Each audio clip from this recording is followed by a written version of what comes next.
ہارون الرشید تھا، سیر کے لیے نکلا، آگے جا کے ہاتھی کھڑا ہو گیا، پوچھا ہاتھی کیوں کھڑا کر دیا؟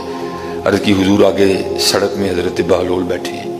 اس نے کہا ہاتھی نیچے بٹھایا، آگے دیکھتا کیا ہے، حضرت بہلول نہ زمین پہ لکیریں لگا رہے ہیں اور پھر خود ہی لکیروں کو نہ کہہ کے مٹا رہے ہیں۔ بڑی حیرانگی ہوئی، یہ ویرانوں میں رہنے والا بازار میں کیا کر رہا ہے؟ پوچھا بہلول خیر تو ہے، آج ویرانے چھوڑ کے بازار کیا کرنے آئے؟ حضرت بہلول نے کہا ہارون بڑا ضروری کام کر رہا ہوں۔ ہارون نے کہا بہلول تو بازار میں بیٹھا ہوا ہے، تو کیا ضروری کام کر رہا ہے؟ اس نے آگے سے کہا ہارون میں مخلوق کی اور مالک کی صلح کروا رہا ہوں۔